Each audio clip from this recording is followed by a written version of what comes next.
Blog Talk Radio. Fans, here we go with the main event of the evening. Ladies and gentlemen in attendance, boxing fans joining us around the world. It's time for the bout you've all been waiting for. Finally, it is showtime. Here, man, we dedicate our lives to this sport. We do thousands of sit-ups in camp. We run hundreds of miles, for the ones that take it serious. And we just dedicate ourselves fully to our craft, man. We watch tape. We have attitude, we rooting, and we go into that fight to lay it on the line.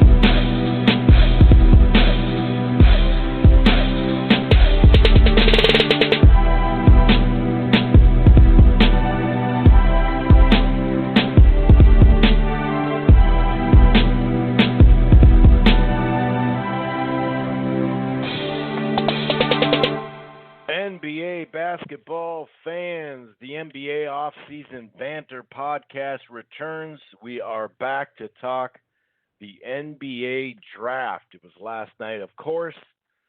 A variety of things to talk about. No secret at the top with Zion Williamson.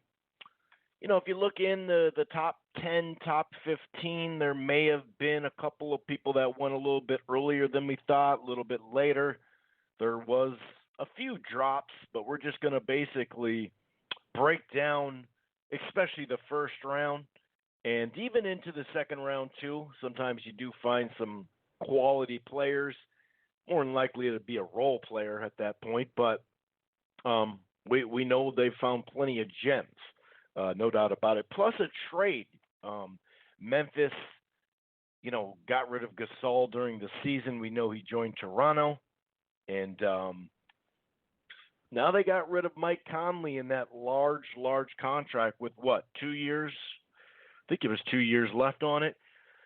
Conley to the Jazz, that pretty much means Rubio's not coming back, obviously. Of course, Rubio, picked up a couple years back there in a trade.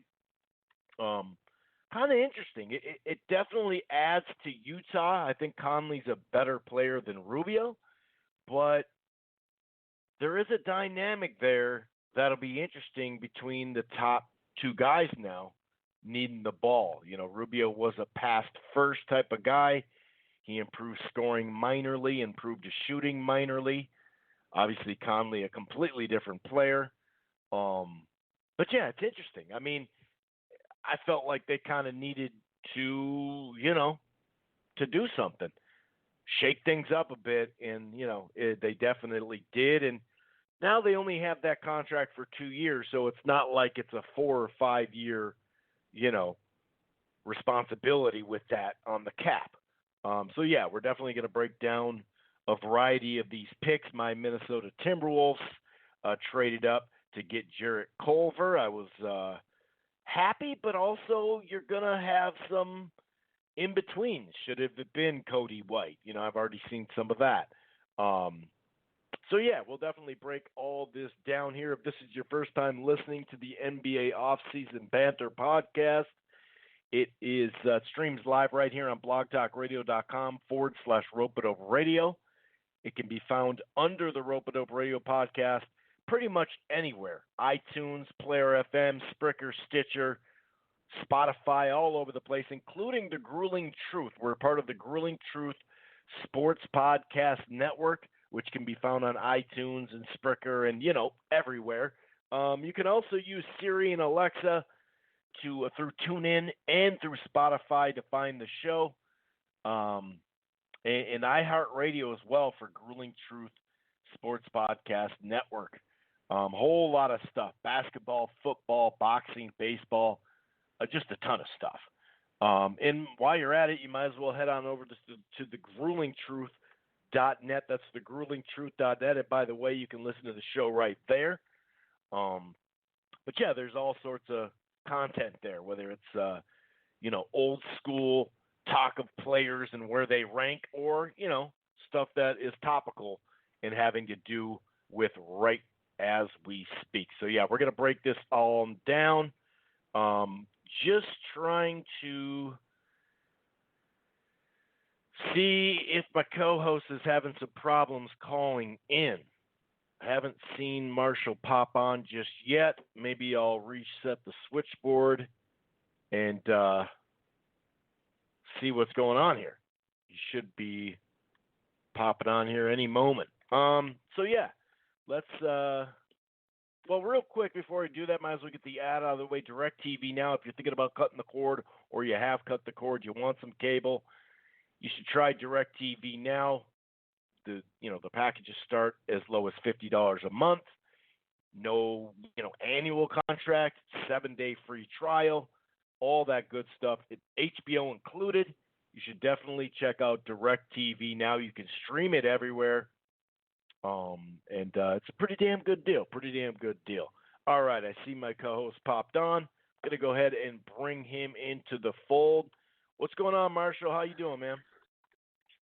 I'm good, buddy. I'm good. Just enjoying another day of summer with no teaching.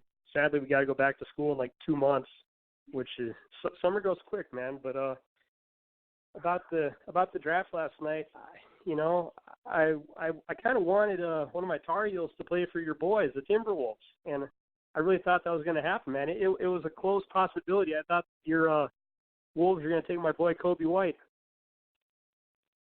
Yeah, I mean, they moved up, and it was going to be right there, one or the other. That's what it kind of seems like. It's funny, before you got on, I was just talking about that, how, once the pick went through, or the trade, I should say, went through, and you start to, Sure. it all gets all sorted out. But, yeah, knowing that they're going to jump up to 6, it did make me think, okay, well, the two things that stand out there were clearly those two, Culliver and White. So that was something that we'll definitely discuss here. I'd say that the first discussion is Atlanta jumping up to that 4th pick, which, as we know, New Orleans had that from the Lakers. DeAndre Hunter, big man down low, solid player, good all. I think he fits in the NBA the way the NBA is, the way the NBA is now. But like I said, defender, rebounder, no doubt about it. Is he a guy that just strokes the three, or he's an outside, presence, a major presence? No, not necessarily. That'll be something that he'll definitely have to improve upon. But he was a very efficient player. And like I said, that wingspan, I think it's like a 7'2" wingspan, 6'8". One of the best defenders out there. And he has ability to be able to move his feet enough to where he can be not lost like some guys are in the switch, or, guarding multiple positions, whether it's playing a position or two, but especially guarding a position or two, or getting caught up, in a switch and a pick and roll, and having at least just staying in front of the guy and not just coming down to matchups. We did see that a couple of years ago a whole lot.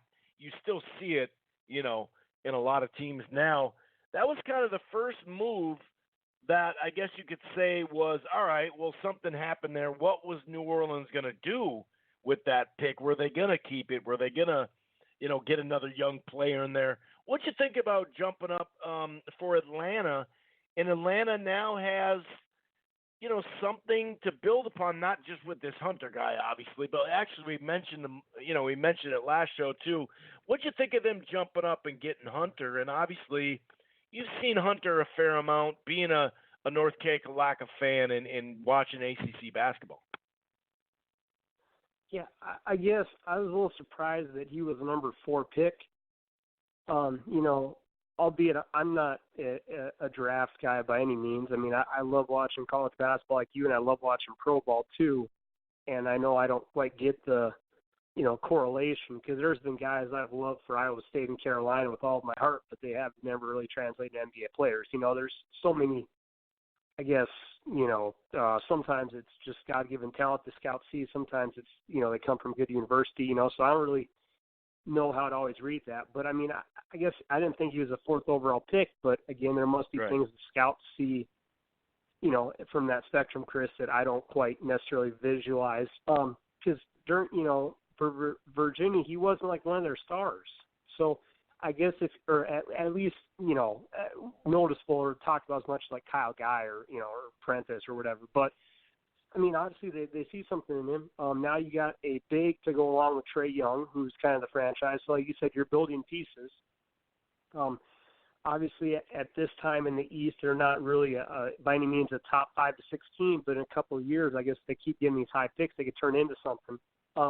Yeah, overall, I mean, I guess it's nice to add a defensive player. I'm sure the guy probably has more offensive skill than I'm giving him credit for, but it definitely caught my eye. Obviously, moving up though, that part I do respect. Like, okay, you're the Hawks. Sure. You haven't been good since you had that little run with Budenholzer against the Celtics, so it's been a little while, Chris. So I agree with the possibly moving up because they had so many damn picks, you might as well be aggressive with it. So I think it's all good. I guess, we'll just have to try to see how this guy plays out.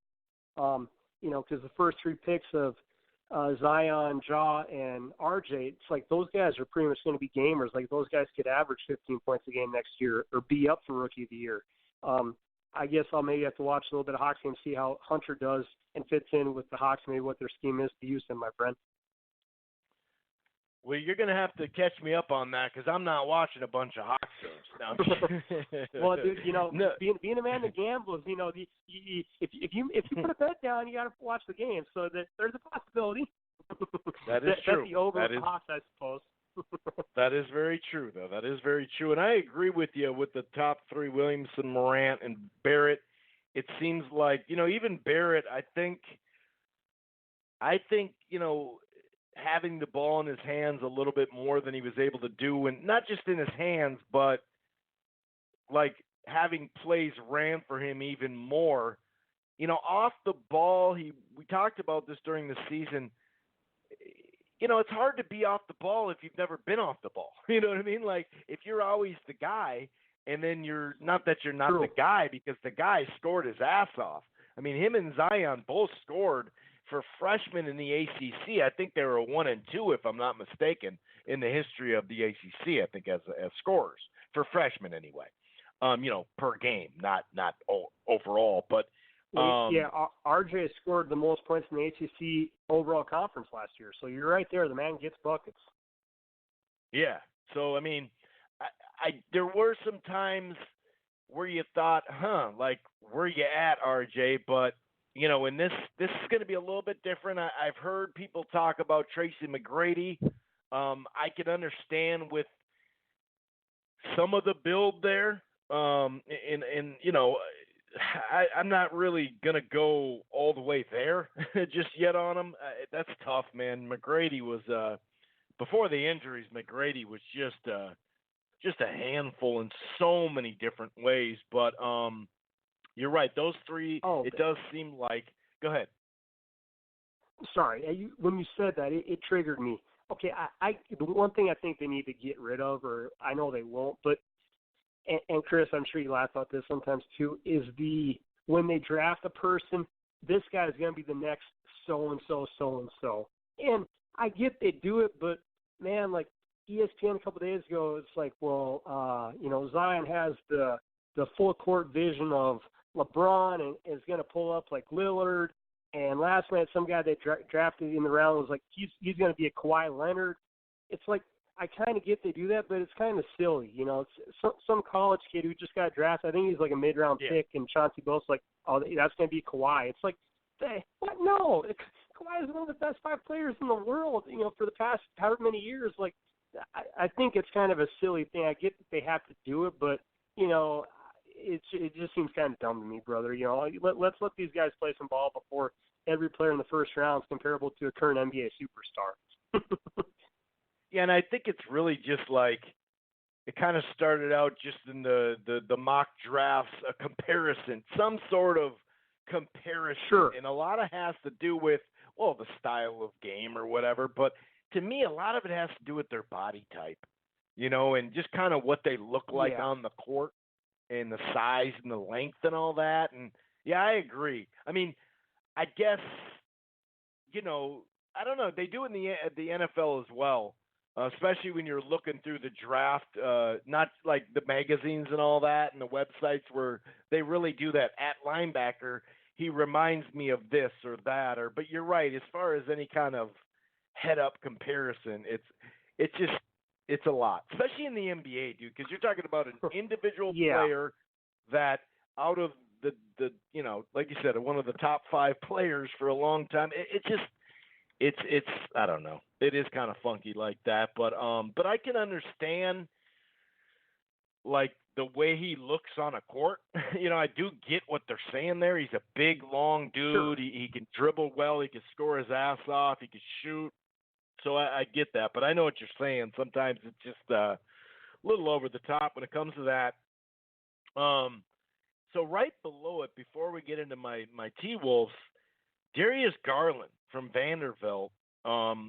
Cleveland got him at the 5th pick there, and there is a lot of upside on this guy. I've heard, just minor things here and there. I've seen him play and whatnot, but there is some issues. We did have, we didn't get a lot of, examples of him because he did have that MCL injury that hurt his freshman year, no doubt about it. That's like, I wonder what all that is. And to shoot up like this, sometimes there's guys that shoot up during the combine and shoot up late in the draft, and sometimes it all pans out. Sometimes it makes you scratch your head and you go, man, is this a risk? And not even breaking down his game per se, but if you look who he's going to be matched with, a Colin Sexton, you know what I mean? A guy that they actually have similar frames. He's a guy that does, break people down off the dribble. Both of them Sexton seems like he's going to be a pretty solid player. We're going to find out more about him, but what do you think of that? We've heard, if you paid attention to any kind of mock drafts or drafts in general, draft talk podcast, people have mentioned this guy, but it is a risk based off, a lot of it's based off high school rankings, if you think about it, because he didn't have to. It's not like he just got hurt at the end of the season or something like that. What do you think about that? And now they have 2 young guards in that backcourt for Cleveland. Well, speaking of what I just said about how, you have projections based on these guys that, maybe you and I don't realize that the scouts do. Well, this is a massive projection, as you just mentioned, Chris. This guy is a top 5 pick, and I believe he played 4 games of college basketball. Holy cow! I hope they're right with the pick. But this is a guy that we probably never talked about on our podcast, but it seemed like the Wolves and the whole world was trying to trade up for the guy this past week, so the news was going pretty quickly on him. So people see something, But as you said, if they nail this pick right now, you got Sexton and Garland. That's a nice looking backcourt. You got a SEC backcourt of young kids. Again, they're like the Hawks. They're just going to try to be good in the next 3 to 4 years. When in their minds, hopefully like Philly or Toronto fade a little bit. So. I guess we really got time will tell because, unless you're a Vandy diehard who watched his first 4 games of the year or whatever, you're just going really off projections completely. So, again, it comes back to that, the analyst guys must know what they're talking about. Cross my fingers. Yeah, and you look at Cleveland's, some of their track record with who's in charge over there, and it's like, yeah, well, I guess we'll find out. I guess we'll find out. But that one kind of stood out, like you said, 4 games. And so you're basically going off his high school rankings. Now, I know it's more in depth than that. We know that. We know that these guys have probably seen them against top tier talent and all that, one-on-one in a group setting, yada, yada, yada, even in high school and some of those camps and all that. So it's not like that's all they have is those 4 games, but at another level, that is all they have in a sense. So that'll be interesting right there. But I kind of felt like he was going to rise just because everybody had said he was going to, But we'll see, man, because that kind of seems like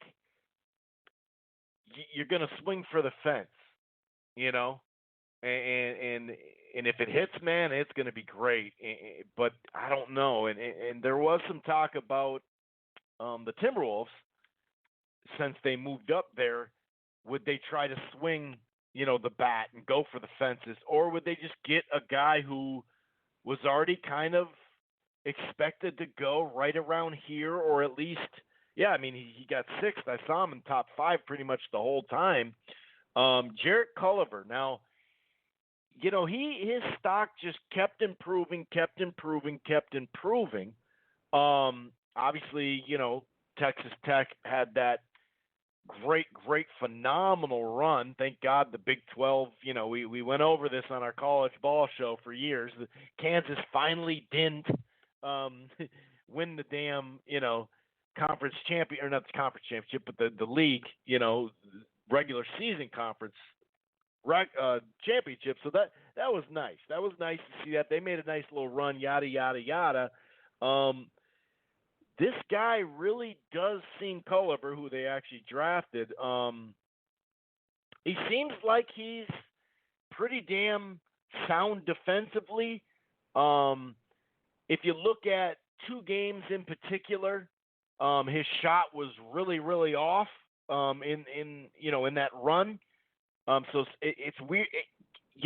I don't know. Some people are looking at it and going, yeah, but dude, did you see what his percentages were in the tournament? And you're like, yeah, I hear you, but do you really think those are exactly like an example of him? And not just that, but when they needed him, he started filling it up late in those games and stuff like that. So it's kind of wishy-washy there. He showed a lot of great things on the run in this season. It was just some of the shooting woes that he had. That was an issue there. And actually, if you look at his 3-point shooting from his freshman to sophomore year, it definitely dropped. And when I've heard people already analyze this before the Timberwolves even drafted him, and he said it as well that they did lose some players, and he said, I was taking harder threes instead of that, catch and shoot. And when I was a catch and shoot, I was 37-38. When I'm taking harder threes, I definitely found, in just less threes too, he found that his accuracy went down. So that'll be something he'll have to work on. He's not just a plug and play 3-and-D, but he's got potential to be a 3-and-D, no doubt about it. Give me your thoughts, on this, one. And 2, because he can come off the bench. He doesn't necessarily have to start. It really kind of matters what happens there. They moved on Saric to get up to the 6th spot. He was like the secondary part of the trade for Jimmy Butler. He had 1 year on his deal, and then the Wolves were going to either have to extend him or give him a fresh deal. And they did get a good look at him last year, so much so that the last chunk of the season he even got into the starting lineup, and it was kind of wishy-washy. Some of it was good, some of it was bad. He didn't seem like he was as good as 3-point shooter as he came in billed as. Maybe it was just a minorly down year. Not a great defender, so I'm not too worried about losing Saric. But what are your thoughts on Culver? And then, while we're at it right there, you did have Cody White as well. What are your thoughts just in general? Do you think it was a good move, or you think, obviously you may be a little biased being that you're a Tar Heel fan, seeing Kobe White, but you also may have some intel and watching so many of his games this year that you know a thing or two that the average fan doesn't. I mean, obviously, I know my Warriors in Portland, and the Wolves. I mean, I'm going to try to just kind of guess from what I've learned from you, what my buddies are always bitching about. I know they were hoping they were going to be able to trade Wiggins for a piece last night. That didn't happen, but the Wiggins contract obviously isn't exactly perfect to trade. But they were kind of saying that, he could be kind of the Wiggins of the future in a way. Like the guy, a versatile player, can try to make shots off the dribble, hopefully could be a defensive guy. Obviously, I think if you're a Wolves fan, you want to see maybe Culver develop more than Wiggins. So I think maybe you've kind of found a guy who can play that kind of style. With having Karl Anthony Towns and some older veteran guards, I do think maybe the Kobe White thing would have been okay because obviously Teague and Derrick Rose aren't going to be around forever. But I'm with you. For Culver, again, good defensive player, but the issue we talked about last year for Texas Tech, mainly before they went on that huge run, was, they were not a great crunch time team. Great defensive, but not great crunch time. Now, obviously, they improved their shit because they went on a hell of a run. But as you said, the numbers shooting weren't that great. And as you mentioned that, Chris, that the biggest thing that I've learned in the past years as I've followed NBA more closely kind of since we've become friends and so on, is that the biggest difference you see is guys who can score easily in college, the percentile of ones who can do the same in the pros becomes a small number, So for kind of a red flag standpoint, if this guy has had issues being a scorer in college when it was clutcher moments, the defense only gets so better and better. Like when I was a little kid, it was kind of the myth in the 90s for, NBA, those guys don't play defense. Well, they do. They play really good defense. It's just guys like LeBron, Harden, and Lillard score easily because they're that prolific at scoring. It took like Harrison Barnes and Klay Thompson for a while to learn how to score. So I guess the part I'd be a little scared about is, is he going to be developed into a true scorer? Like you're trying to build around Karl Anthony Towns now. You trade up for this pick. I think as a Wolves fan, you want to see this guy on the court probably next year, 15 to 20 minutes a game, scoring hopefully 10 points. Like you want to see something because you trade up for him. Like I think the fans are going to want an immediate, not that they're expecting the guy to be the next Cat or anything, but they're going to want some immediate reaction. And I'm not quite sure if he'll get that. So again, maybe he can kind of learn from Wiggins and the guys and kind of build into that kind of player. And with that being said, I'm kind of bummed because I was kind of hoping that guy would go to the Timberwolves. Instead, Kobe White goes to Chicago. A couple of years ago, that team had Jimmy Butler, and they were a pretty good squad.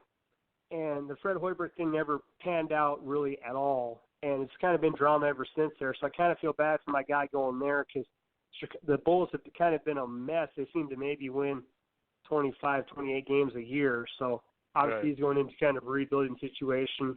The one thing I'll say about him, then we'll keep moving along, is the dude is freakish athletic. He's not afraid to shoot.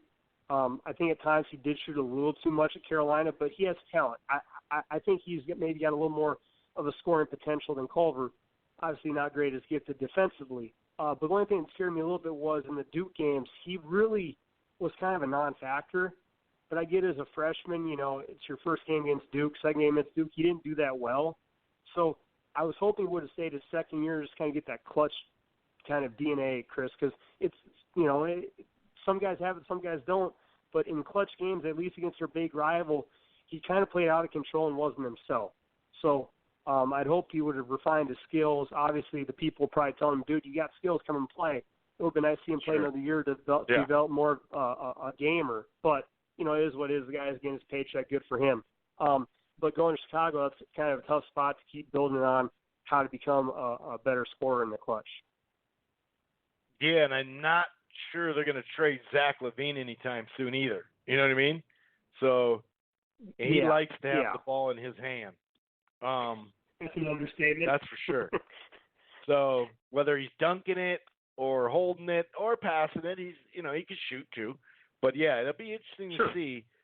And right below it, it's kind of funny. Usually we don't necessarily, we kind of pick a couple of guys. You go, okay, yeah, I like that spot, or man, maybe they reached or whatever. But I feel like in this draft, you get more, especially in the top 10. And I think Jackson Hayes from Texas, that big center, that center who came late to basketball type guy, got drafted 8th. And I got to admit, I didn't see him getting drafted 8th. You know, I did not see that at all. I'm with when you, I brother. heard, yeah, and you know, I do understand the Pelicans need a big now because they only got a very overrated big, and I think it's only a 1-year deal if I'm mistaken. The Okafor. So to me, I see where they're going with that.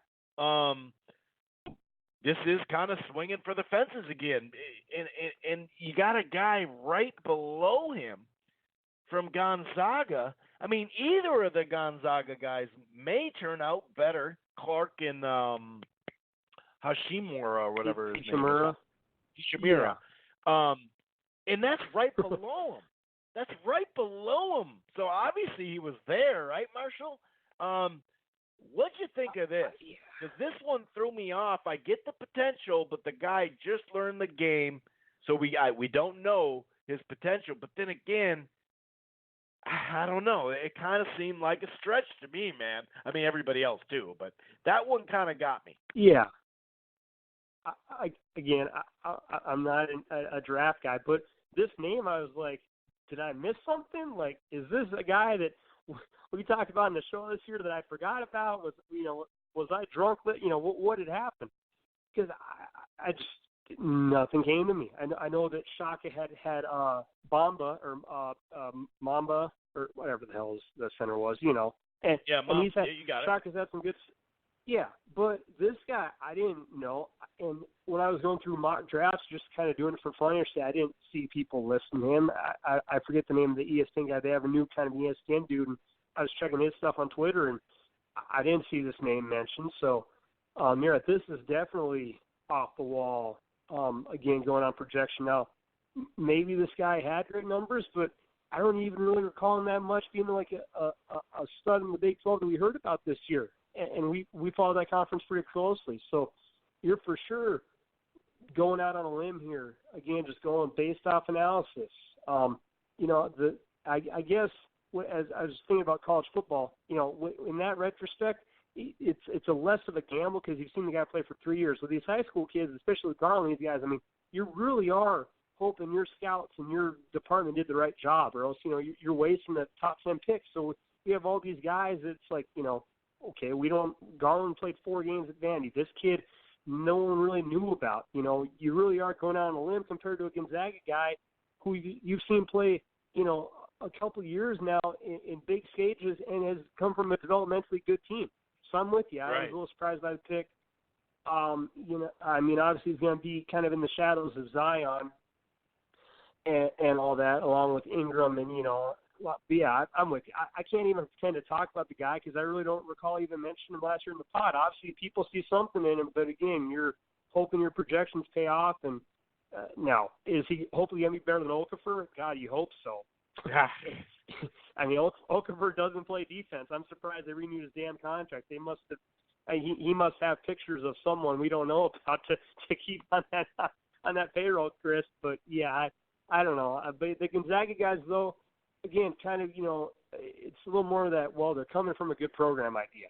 And that's kind of been the same thing. If you ever see a guy drafted from Michigan State or Carolina or, hell, anyone from Calipari, it's crazy we haven't talked about a Kentucky guy yet because that's almost been a guarantee that Calipari always had a couple of top picks. I mean, obviously, he had guys get drafted last night, and Hero wasn't far down the list at all. But, yeah, hell, we'll see what happens. But good for the Gonzaga guys.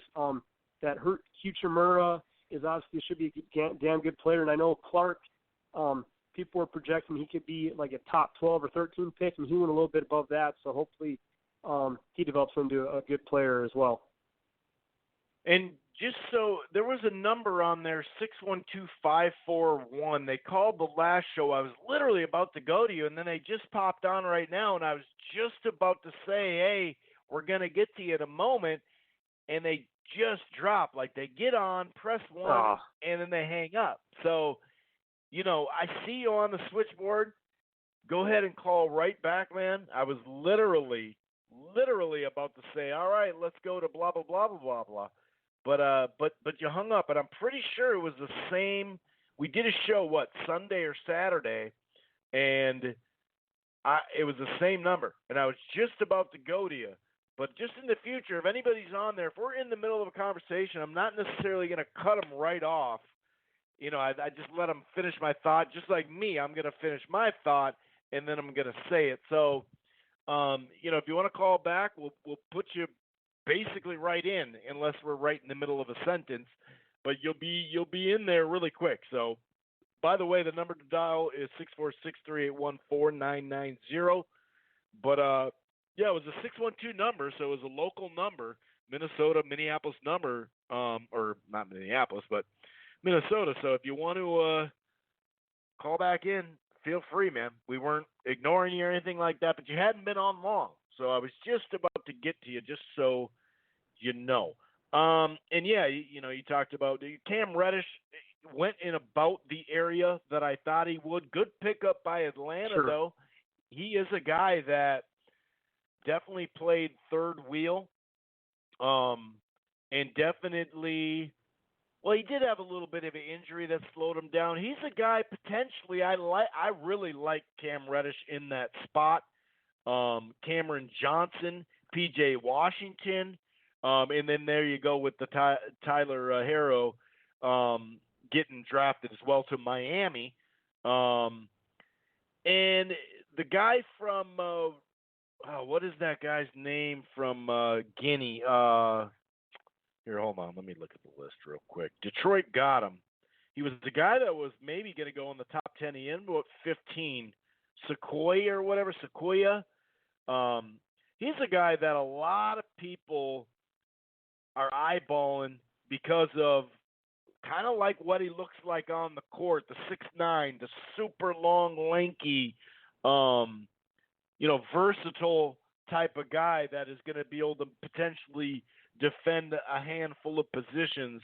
It sounds like a broken record, but that's basically what you want in the NBA if you can get it. You're right, though, with Kentucky, a 12 and a 13 was their first and second picks of the draft. We're normally not seeing that. Usually, sometimes they get the first pick, but usually they're a little bit higher there. When you start to round out, there's Brandon Clark. He went to Memphis. Don't know a whole lot about Grant Williams from Tennessee as far as I watched a chunk of their Tennessee games, but I didn't watch his career or know about him, that type of thing. Whereas I know a lot about Ty Jerome, but can he transition? He does have some length, Marshall. He went to the Suns at 24. He does have a whole lot of length. He's a smart player. He's obviously a pretty clutch player, as we know. Couple other ones that kind of stand out to me. In fact, getting down later into the draft there, Jordan Poole from Michigan, shooting guard, 28th to your squad, Golden State. Maybe you want to talk about him and a couple other players that I mentioned as well. People were talking about that Cameron Johnson, and he's kind of not necessarily a bust, but boomer bust situation where you're like, man, this guy could really do something here, and he can hit the three. I mean, he's a stretch big. There's no doubt about it. Maybe you want to kind of give your take on that guy because he's from North Carolina. The Suns picked him up. And a couple of other ones that kind of pointed out, or kind of stood out to you, including, like I said, the Golden State Warriors pick in the first round. Yeah, well, I'll go to the Warriors pick first. I think you're obviously looking for a little more production. Now, is this guy going to be a stud all of a sudden? I don't know. Michigan is, again, just a well-balanced team that's, incredibly coached by Beeline, But obviously Clay is hurt, Durant's hurt. Your bench was a little ineffective. I get the shooting guard pick. Obviously, you have a hell of a season. You're not going to get a lottery pick, so I get that. He's probably the top guy available on the draft board. Again, Michigan, he comes from a well-developed program, and he's going to get minutes. I know that because with our horses out right now, he's going to be thrown into action. So obviously, playing him with Steph will help a lot. I mean, Michigan's been known for good defense. I assume the guy's got some defensive skills. So again, with the shooting guard pick, I get it. I think that's probably a position-wise pick. And obviously the Warriors still have a lot to do as to how things are going to look next year. But, I mean, fingers crossed. Hopefully the kid can be a productive scorer because we're going to need that next year until people come back. And for Cam Johnson, he was a typical just like college guy I love. He always a good player, would hit clutch threes, long and lanky, can run the court well. Obviously the Suns are still trying to figure something out. You have Ayton, Booker, and you add a bunch of pieces in again, so we'll see how kind of fits in. I think he'll probably be kind of like that Drew Henson from Carolina, or John Henson, who just gets 2-3 blocks a game, can get you 5-6 rebounds a game, can score you 6-10 points a game. I think it's kind of going to be kind of like Henson was, because Henson was actually a hell of a good defensive player for his first couple of years in the NBA and actually for his career. So if you can kind of be a spin-off of Henson and just an athletic guy can run the court like the Suns really like to do, hopefully that goes pretty well for him. Again, my two Tar Heel boys went to teams that are highly not making the playoffs. That kind of sucks to see, but I suppose from that standpoint, Chris, you're going to see your guys play more because they're going into teams that are going to need to get action on the court, obviously disregarding the Warriors and Poole. But, so hopefully Henson and Kobe White hopefully Cam Johnson and Kobe White get off to good starts as the season begins. Yeah. You're right. I mean, it'll be. I mean, there is some things that stand out about that dude that I think he could really do something as far as being a good role player. And I liked Poole. I really liked Poole from Michigan. And maybe he can come off the bench. You know what I mean? In Virginia, the Virginia guard Ty Jerome. Obviously, we know that. Is he a shooting guard? Is he a point guard? Guy kind of played more of that role. They both kind of played that role in a sense as far as bringing the ball up or whatever, but they've been looking for a guy to kind of maneuver into the point guard situation there, to go along with what they already have, which is a lot at that position or a shooting guard or whatever you want to say. So that'll be kind of interesting. What about Nasir Little, who got picked at 25th for North Carolina for Portland? Portland picked him. What do you know about that guy? Because that I always hear such a wishy-washy stuff about him. Like, man, the potential's there, or I don't think this guy's gonna work out. Where are you at with him? I'm a little 50-50, Chris, because you're right. The love he got throughout last year, it was pretty much always a lottery pick. Like, you kind of had the theory of, he's going to get drafted above Kobe White, with all the love they gave him. And that turned out to be the complete opposite. And there was games where literally, if you didn't know Carolina, you would name Cam Johnson and Kobe White as the top two picks.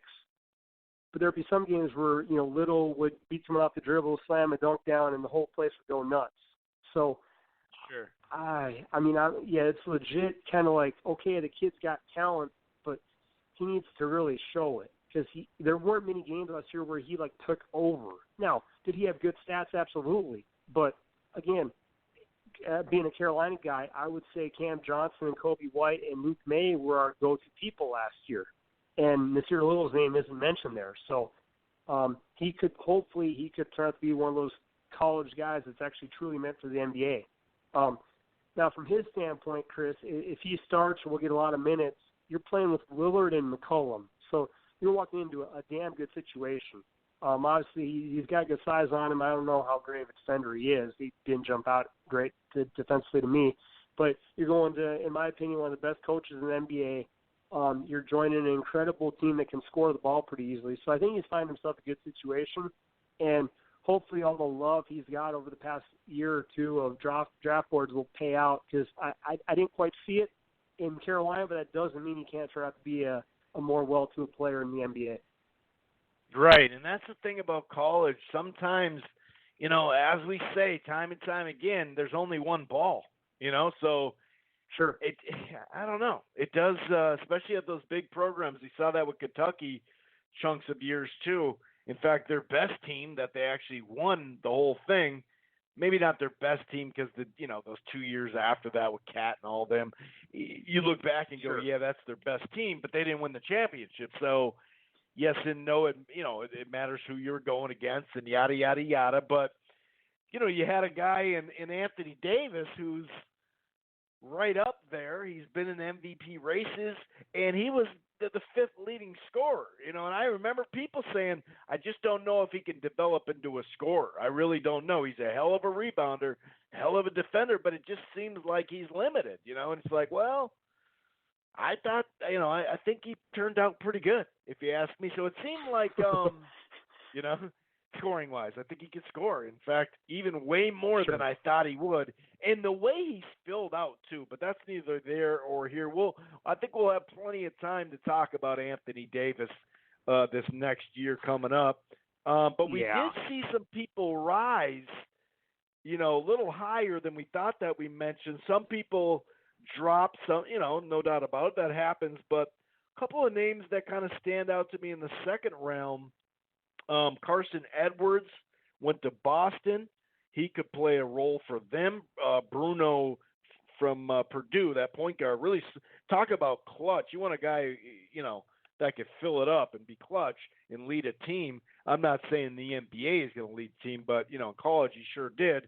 Also, Bruno Fernando, another big drafted 34th, I should say, from Maryland. Got to see a whole lot of him. He went to Atlanta. Hey, what do you know? Atlanta had so many of those picks.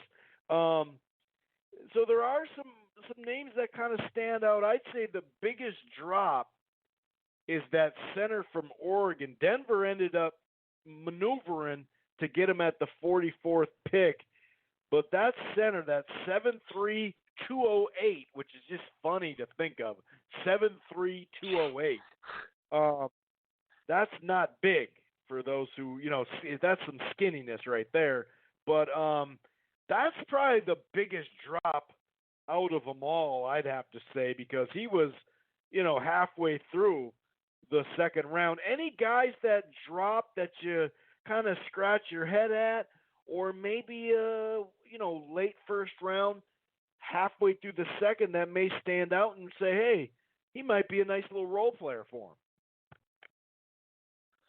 Well, it's going a few minutes back from what you said, that Grant Williams for Tennessee, obviously we watched some games more than others. I kind of got hooked on Tennessee last year.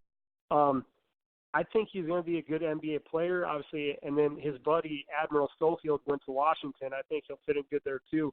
Williams was like super, super good in the post. He had one of the better post games I saw in college all last year, and he's not a huge guy, so it'll be curious to see if that translates into the NBA. Obviously, he'll be playing against guys probably similar to his size, but when you have incredible post moves, that's normally not something that goes away. Unfortunately, he went to the Celtics, which is not a team I ever cheer for, really. So I didn't give much luck for where my boys went. But I think, as you mentioned, with Carson Edwards being a clutch player, I think Grant Williams is a guy that, again, can go somewhere and be efficient for Boston, or hopefully they trade him. That'd be okay, too. And then for Admiral Schofield, same deal. That's just a built like a truck guy for Tennessee. He should be kind of, the Wizards, well, with John Wall, obviously, a run-and-gun team.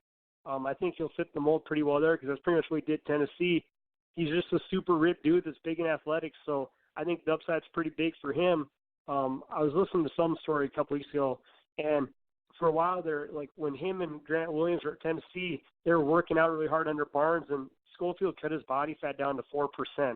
The dude was like running like a freak. So I think from a freakish athletic point, Chris, the kid's going to be special. And obviously if you're Washington, you got to find a way to figure out what to do for a year without John Wall. So he'll probably get a couple minutes too. So yeah, that's a couple of Tennessee guys I've seen. Obviously, you know more about the Big Ten. I didn't know too much about the Maryland Center. We kind of piece things together here and there. But hopefully those Tennessee guys have a good stretch together.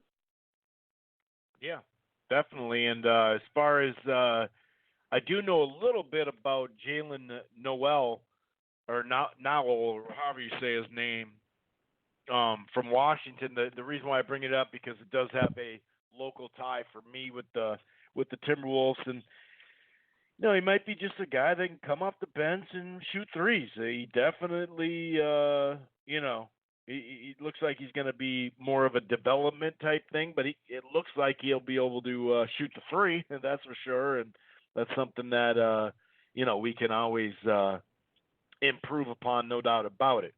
Now we could go every single little swap, and the Knicks got the 46th pick, and he got for the 50. We're not going to do all that. We're not going to do all the swaps and the just the minor stuff that. Sure, it adds up, over time, but if it doesn't stand out, it doesn't really stand out as far as pertaining to this podcast. So obviously, we did talk about the Saric trade with the Wolves to get up there and whatnot. Pacer did trade T.J. Warren.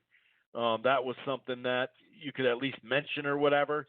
But in the last handful of days, the biggest trade clearly was Mike Conley heading on over to Utah from Memphis. Memphis gets Grayson Allen, Kyle Korver, Jay Crowder. How many teams this guy's been on? I mean, every team? He hasn't been with the Timberwolves. Quite a few. Quite a few, and I'm not even ripping them. Sometimes some stops are better than others, but in the end, he's a pretty solid player. There was also a number 23 pick involved in the projected 2020 first-round pick as well. But really, Rubio is a free agent. They traded to get him 2 years ago. He improved his three-point shooting just barely. He improved his scoring like 1.5 points, but still wasn't quite the answer there. Now that Conley only has 2 years left of that major deal that we remember from about 3 years ago, 4 years ago, that summer, especially the first summer, the second summer to an extent, but the first summer especially. Dieng Gorgie from the Timberwolves is making $17 million a year off of that back then. Same off season, but so we knew some of this stuff would come back to haunt some of these teams. It just kind of matters which one. But Conley joining the Jazz, I think you got to say does improve the Jazz. He's a hard-nosed player. He can do some things offensively, no doubt about it, that Rubio couldn't do. Is he just like a knockdown three-point specialist?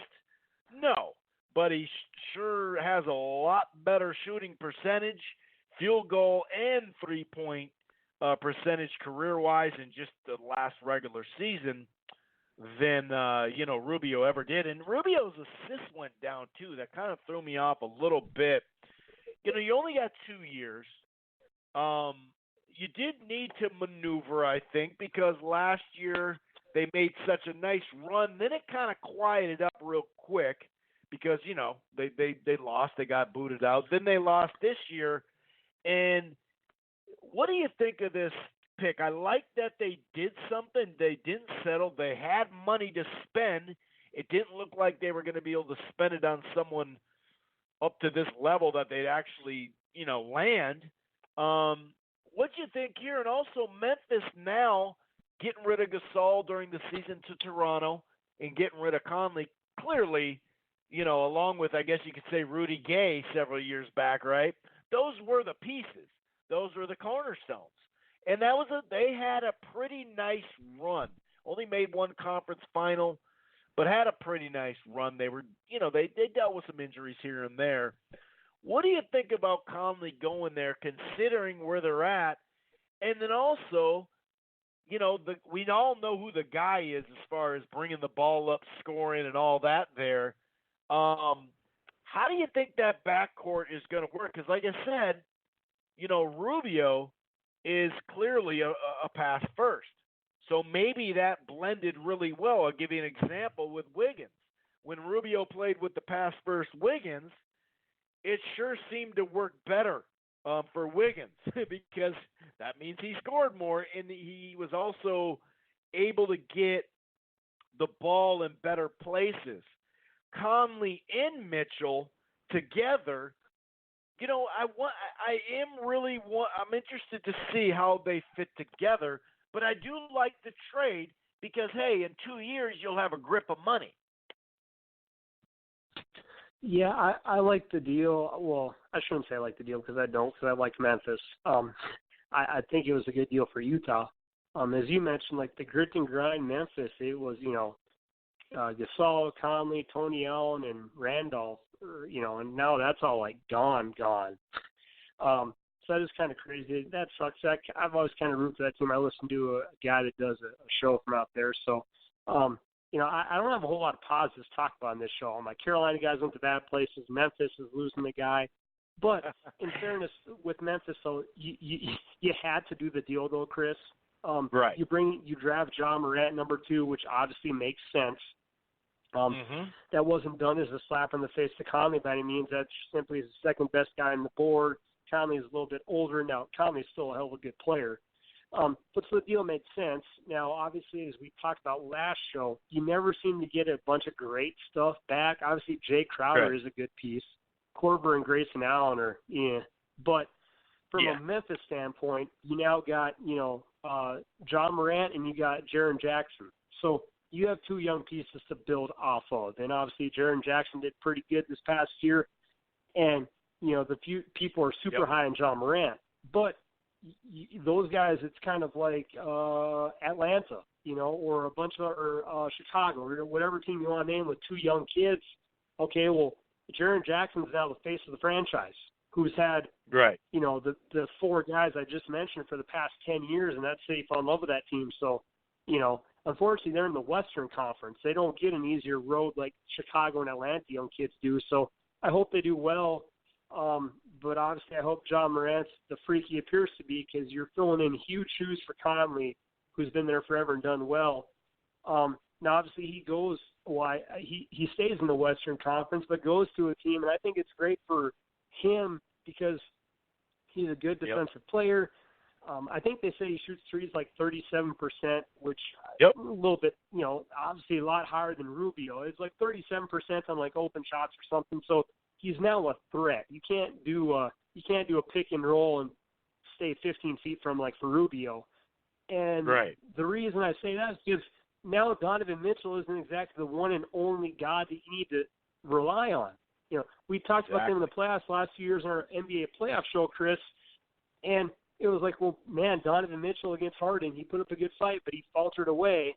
Well, shit, pretty much like Gobert's not going to drop you 30, and they got a bunch of role players, but it's pretty much, hey, Donovan, here's the ball, go do something. Right. Oh, wait, next game. Okay, Donovan, here you go again. Well, now you can't. If you double one guy, the other guy's going to make you hurt. And they're already a great defensive team. You had Conley, who's a great point guard. I think the deal is great for Utah because now Mitchell is no longer the main guy. He doesn't have to worry about bringing the ball up the court. Conley's going to do that. Conley can score.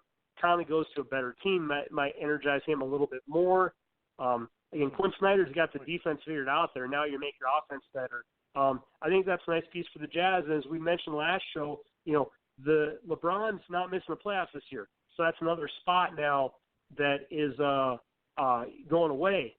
Maybe Houston's going to fall down because apparently Chris Paul makes fun of James Harden's like pecs and stuff. That shit's crazy. But anyways, I think that solidifies Utah's playoff spot, brother, in the West, which is important to do right now because they're a team that they probably feel they're in their prime for the next 4 to 5 years. They don't want to go through rebuilding. So I think it was a nice piece for them. And getting rid of Grayson Allen is a great decision, in my opinion. I wonder. You just must not like his game. There can't be any kind of inside biasness on that one. Being a North Carolina fan, couldn't there be? Nah, just sheer what you see tripping, on the court, right? Cough, tripping. Yeah. Yeah, right. So I heard he tripped on the way to the plane when he got shipped out, but that's what I heard. Karma is a mother effer. But Memphis now, and they got a big, when they traded Gasol originally too, and it looks like they may re-sign him up. So it's they had to move on. They're gonna have more money now too for the future and whatnot. But I think it'll work really nice in Utah. And they may go up now. You know what I mean? They may be the ones on the rise. I really believe that that's going to be a nice little combo in the backcourt, and we'll see how that works. And I like how we're kind of playing with this Western Conference theme of, all right, well, who's in and who's out. I mean, that's what it is every year anyway. It's been that way for a long time. But when you have this type of stuff moving, obviously the Clippers look to make some noise here in about 10 days. There's a lot of moving parts. No doubt about that, man. There is a whole lot of moving parts. And something just slipped me. I was just about to ask you something, too, and it just slipped my mind. I hate when that happens. I'm not in my normal area where I do a show, so usually I'd have a pen and paper, and I just – go ahead. Maybe it's why I texted you, because our last show you asked me where's Kawhi going, and I felt pretty good that he was going to the Clippers. And what I should have said on the show was Vegas currently has the Clippers as a 6-1 favorite to win the title. I'm pretty sure they're only behind Milwaukee and LA. I think the Warriors are 15-1. I might have to jump on that, because if the boys come back 15-1, is a hell of a good bargain. But anyways, I think the 6-1 is showing that, hey, they think they're landing Kawhi. Obviously, Vegas is they don't make up shit for no reason. But the Clippers being 6-1 to win a title, that's kind of hinting at, okay, we're probably going to land a superstar, and Kawhi's the only guy they've really been thinking about getting. So obviously we'll still need to see. Obviously he hasn't made a decision yet. I'm sure Toronto's doing all they can to keep him. But for the Clippers, if you do get Kawhi, all of a sudden they're now a team that's in that race of the gauntlet of a bloodbath in the West to make a playoff spot. And if you had Kawhi Williams, like Kawhi Leonard with Lou Williams and stuff, you all of a sudden got a pretty crazy good offense. Yeah, no doubt about it. And maybe they'll just come to me. But I did want to, and we'll keep this conversation going, when it comes to this, because I do like what we're doing here. But have you heard about the conspiracy theory that Kyrie Irving tweaked his voice and called into a Boston show? Have you heard that yet? Yes. Okay. I'm gonna play a clip of it, and then we'll react for it. Okay. So I'm just gonna play it right now. Okay. And you tell me what you think. I don't think the fans really had it out for Kyrie. Maybe not until the end, but let's hear it. Go to Mikey and Walter. Mikey. Hey, so I was just calling in saying that with such a rare talent like Kyrie, it's such a shame that the fans didn't welcome him in more. Talents like those are so rare, they don't come by fast, and I think it serves us right that now he's gone and look at what we're left with. Oh, my God.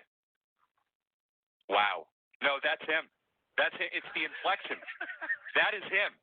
It's not just the voice; it's the inflection in the way he talks. I didn't catch that at all when it happened live. Oh, are you just as blown away as I am, Beetle? No, I'm not. Beetle is. You are. That's not Kyrie Irving. Oh yeah, that is. What's the matter with that is. The end sounded like him. You want to hear the beginning again? Is this Kyrie? Hey, so I was just calling in saying that. Yeah, it's the cadence. It sounds like Kyrie trying to disguise his voice. It's the delivery. It's absolutely the delivery. You can't hide that. You guys are. Tom, put a side by side. You want to hear side by side, back and forth? Hold on. Here's side by side. This is interesting. Is it Kyrie on the phone or just Kyrie speaking? No, Kyrie speaking. All right. With such a rare talent like Kyrie, and then you start figuring out what is important to you off the floor. It's such a shame that the fans didn't welcome him in more. It'll be an unbelievable experience for something new. Talents like those are so rare, they don't come by fast. Oh, it's him. That's the maximum potential. So, what are your thoughts when you hear that? When I first hear it, it didn't sound like him when the first part of it to me didn't sound like it. Plus, I think he'd go like way lower. If he was going to mess with his voice, wouldn't you think he'd really mess with his voice and not just a hair? That's my guess. But once you started hearing the other layers side by side, Then it did kind of sound like him. What are your thoughts on that, dude? The voiceovers made it sound pretty damn alike, Chris. I gotta say, man, obviously this is such a Kevin Durant fake Twitter burner account, same For sure. kind of idea. This is a whole new level, obviously, though. Kyrie's. This would be a whole new level. Yeah, of this is.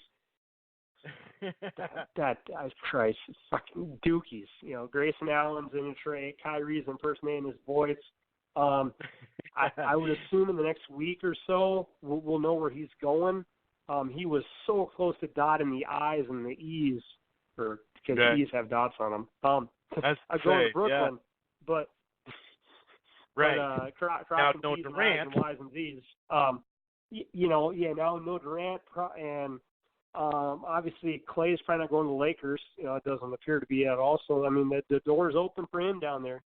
Man, it just goes to show that these guys are humans. Obviously, they're all wired differently. Obviously, Kyrie is probably. I mean, and hell, I'm a guy that's never liked him, and I hate Duke. And even I thought the ESPN article the day after Boston got knocked out of the playoffs, which was a 6-page article ripping him to shit about how he's the main reason the team struggled, was over-the-top, cheap-ass work, Again, sure. I'm not a Kyrie guy, but when he posted an article about, but he wasn't helping the rookies, he wasn't being a good example, he wasn't helping in clutch situations, it's like, well, could have Brad Stevens done something, I'd be kind of pissed off leaving that town, too, with, now how the fans treat him, who knows. Boston, that town's a whole mess, whatever. But the voiceover did sound pretty damn similar, brother. That is kind of crazy to think about. I saw that on Twitter. I saw that pop up. So I like that you played the sound, but I hadn't heard the audio. I'd just seen a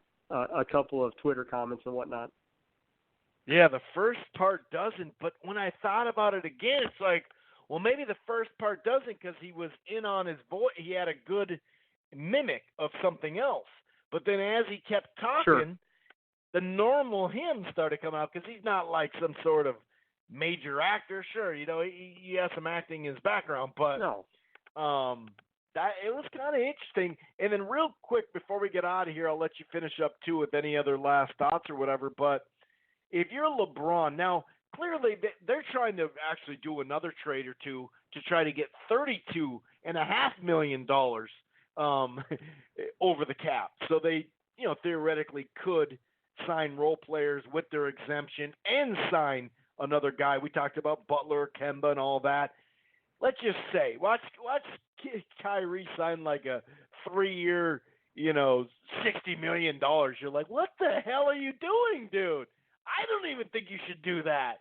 Get your money, dude. But anyway, no matter what contract it would be, if you're LeBron, are you really going to take Kyrie back? Like, if he tucks his tail between his tail between his legs, and he already made the phone calls. Remember, he made the "I'm sorry, big brother. Yep. You were right. Dude, this is harder than it looked like on the outside."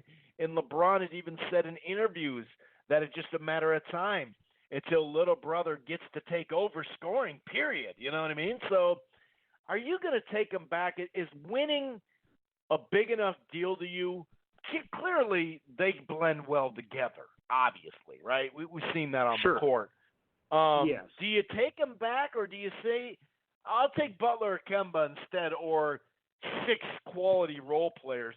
What do you do with Kyrie? Do you really take him back if you're LeBron? I mean, I don't know. I would lean towards Butler or Kemba. I think we actually touched on this a little bit last show too, so I can't change my answer. I think Butler is the best overall player with defense being his advantage. Obviously, Kemba can score off the ball pretty crazy as well. So I just think those guys offer too much. Well, I should say they offer a little less drama for LeBron. Now, obviously, Butler is not exactly a perfect clubhouse guy. At least he was in Minnesota. Right. So I think if you want less drama, go Kemba. But man, Jimmy Butler again, the guy just in clutch moments, he's not one that's afraid to take the ball.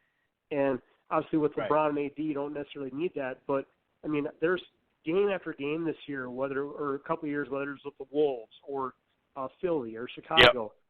Yep. The dude, if there's a minute to go and someone needs to make the bucket, he's probably going to make it, or he's going to be a very good defensive player.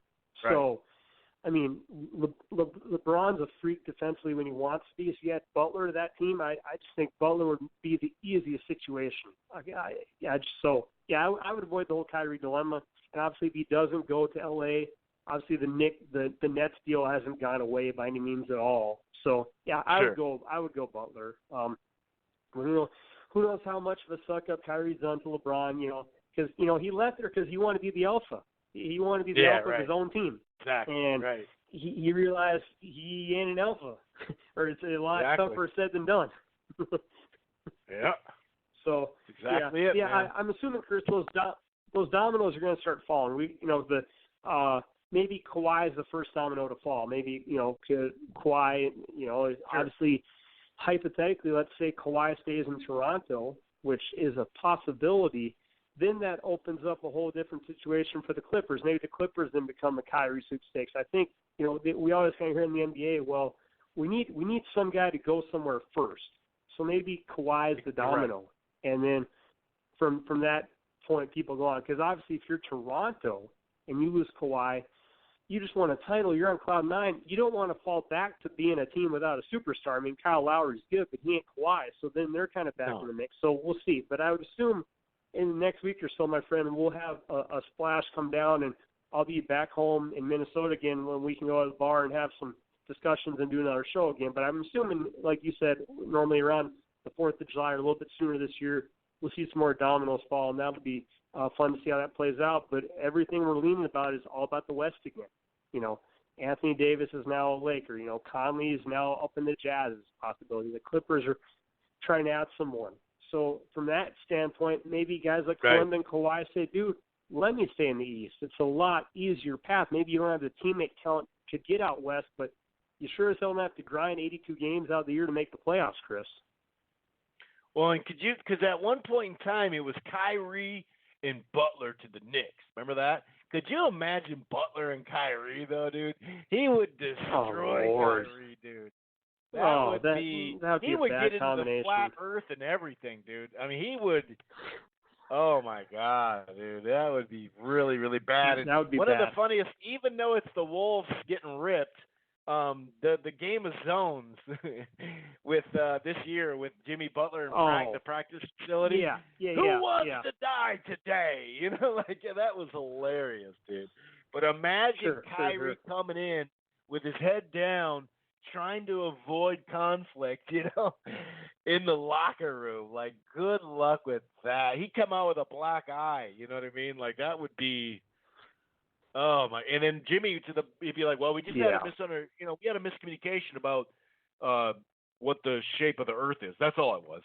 That's what he'd be saying and shit. But yeah, that's all I got, man. You got anything else before we shut this puppy down? No, I'd say we're good. And as I just said, Chris and I'll be back again pretty soon. Because all these pieces are going to go somewhere. Days, something like that. Yeah, absolutely. So we'll be discussing where Kawhi goes, where Kyrie goes. Obviously, there'll be other good role players. Houston's in a crisis because James Harden and Chris Paul aren't friends. It won't surprise me. Obviously, Chris Paul, he's not a huge Chris Paul guy, but he's still a good player. I mean, he can still get you buckets and play good defense. I would take Chris Paul for Wiggins in a heartbeat. Chris Paul for Wiggins in a heartbeat. Take whatever you want from our team. I'll take old man. I'd rather pay the old man than Wiggins. And obviously the Wolves they're trying to trade Wiggins. So we'll fill in all those blanks as we do our show and as Chris the next 7-10 days. So until then, thanks for listening. As always, as Chris mentioned, always feel free to call in. It's always fun to get those calls, and I know sometimes people like to call and just listen online too. So have a good weekend. The boys are out tonight. Peace.